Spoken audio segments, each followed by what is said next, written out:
Hello, you are on Barton Level 5, Lesson 3. Okay, so here is a quick rundown about what your student learned.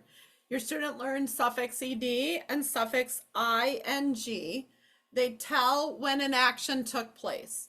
Ing tells us that it's happening right now, and ed means that it happened in the past. Your student also learned the beginning of what we call in the Barton system the doubling rule. Okay, if a one syllable word ends with a consonant vowel consonant, the base word ends with a consonant vowel consonant pattern, and you're adding a vowel suffix, so ing or ed, then you're going to double the last letter. Okay, so that's how we go from like a word like hop to hopping or cut to cutting with the double letters. So again, a one syllable word ends with consonant vowel consonant and you're adding a vowel suffix to it. You're going to double it. Okay. If a two syllable word ends with consonant vowel consonant and the second syllable is accented, so a word like regret, second syllable is accented, then you're going to double. So second syllable accented gets two letters. If it's a multi-syllable word, it's a little bit tricky. We're getting in the weeds a little bit. This is the rule. This is the guidance that we use in our language.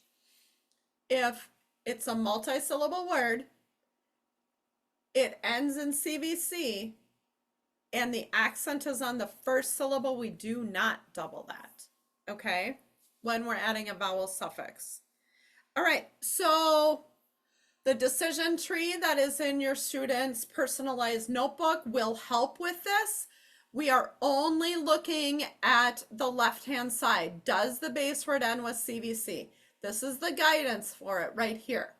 They can go down the decision tree with the word if they are unsure about the spelling. This is on or about page 81. We make edits to this every now and then, so you might have to change. Again, if you're not working with the 20% club, you can purchase this in my TPT store.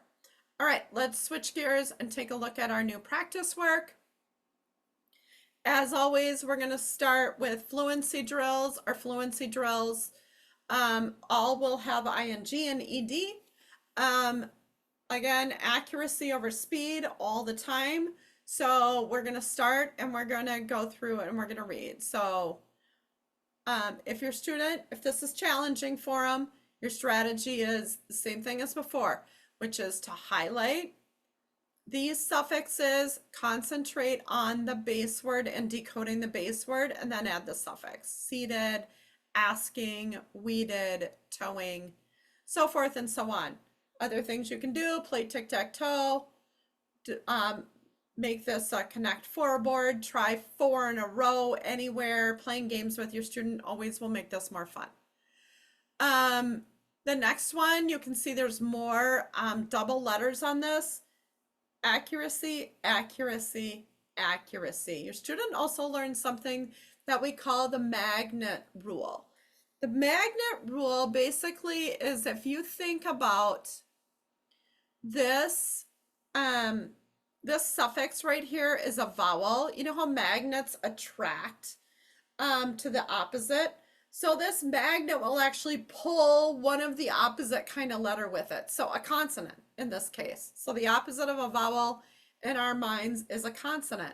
So it will actually pull one letter with it, which means this word becomes batted, not baited. That's what we want your student to say every single time, is that short sound in these, okay? This is going to be winning, not whining, right? Student is really smart. If they know just to switch those letters out really quick, that's not decoding, that's being a good guesser. We don't want them to be a good guesser. They're already a good guesser. That's their strategy. We want them to take control of these words, to slice them apart, to be sure what that first syllable is. This word is going to be digging, fretted. The more they practice this with all closed syllables, then when we get to parts where we're working back and forth between open syllables and closed syllables, like dinner and diner, hopping and hoping, the more that they are going to be accurate. So we really want them to be reading these all as closed syllables, all with the short vowel in the beginning. All right. That's it for lesson 3. Have a great night.